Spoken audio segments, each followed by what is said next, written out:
Sælverið, í þessu myndbandi ætla að finna delta G, delta H og delta L skildi fyrir þetta hér til að hvarf við 180 gráður. En til að gera það þá ætla ég að nýta gildin sem ég hef í töflunni hér og ég gerir líka ráð fyrir kjörgasaðurinn og fastri varmarýmd.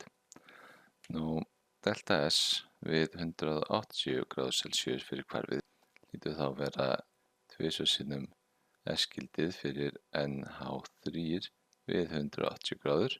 Það frádregnir þrisvar sinnum S skildið fyrir H2 við 180 gráður mínus óræðan fyrir sem sé N2 við 180 gráður. Og þá er fyrsta skrefið mitt hér að finna þá S-inn fyrir sem sé þessar gastegundir við 180 gráður. Og til þess að gera það þá ætla ég að nýta með þessa hér jöfnu að S-ið er þá jafnt og Cp,m þar sem þetta þá fyrir per mól sinnum ln af T2 deilt með T1 pluss S-ið við 25 gráður Celsius, þar sem staðalóriðubreytingin. Og S-ið þá fyrir H2 við 180 gráður Celsius er þá 5 aðrir sinnum 8,314, þar sem þetta er þá bara Cp-gildi mitt, þar sem ég gerir það fyrir að ég sé með kjörgas. Það sinnum ln af 453 deilt með 298 pluss 130,79 joule per mól Kelvin og út úr þessu fæ ég þá 139,45 joule per mól Kelvin.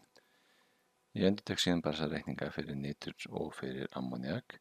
En nitur gefur mér þá S-skildi upp á 200,42 joule per mól Kelvin með sömu útreikningum og ammoniak við 180 gráður gefur mér þá S-skildið 201,26 joule per mól Kelvin. Delta S-skildið fyrir þetta hvarf við 180 gráður Celsius er þá tvisvar sinnum 201,26 joule per mól Kelvin mínus þrisvar sinnum 139,45 joule á mól Kelvin mínus 242 joule á mól Kelvin sem gefur mér þá mínus 216,25 joule per mól Kelvin. Og þá er delta S-gildi komið. Delta RG gildi mitt síðan við 180 gráðum að finna með þessar jöfnu þar sem delta RG heitast í T2 er jafnt á delta RS sem heitast í T2 mínus T1 pluss delta RG við heitast í T1 og í þessu tilfelli ætla ég að nota T1 við 25 gráður Celsius þannig að þá er þetta brauðin bara þá staðal fríorkubreytingin.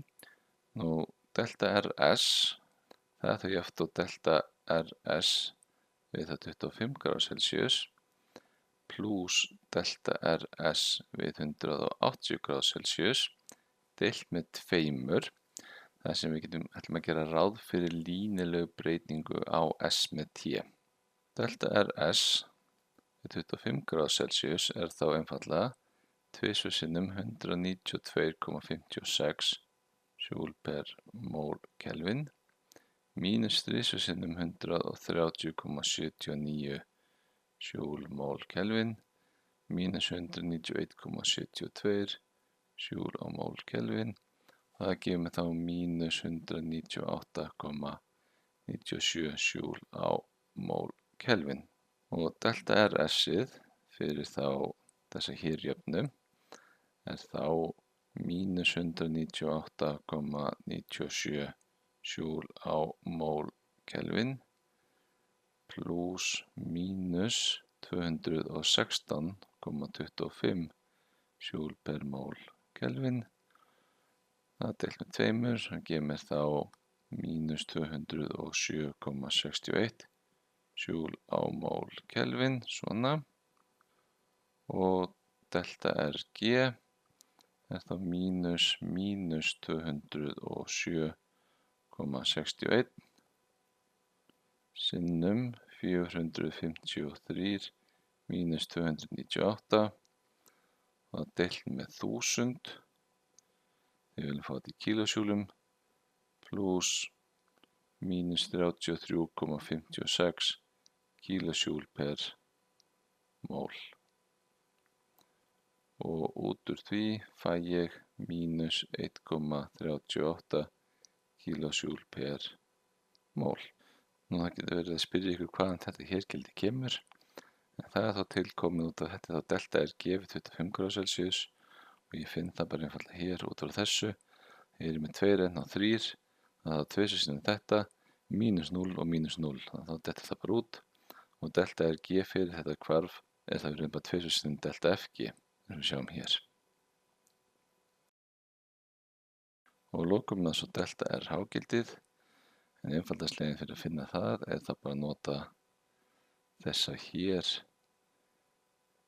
jöfnu og delta h-ið við 180 gráður er þá mínus 1,38 kílósjúl per mól pluss 453 kelvin sinnum mínus 216,25 sjúl per mól kelvin og það er deilt með 1000 til þess að hafa þetta í kílósjúlum og út af því fæ ég þá mínus 99,34 kílósjúl per mól.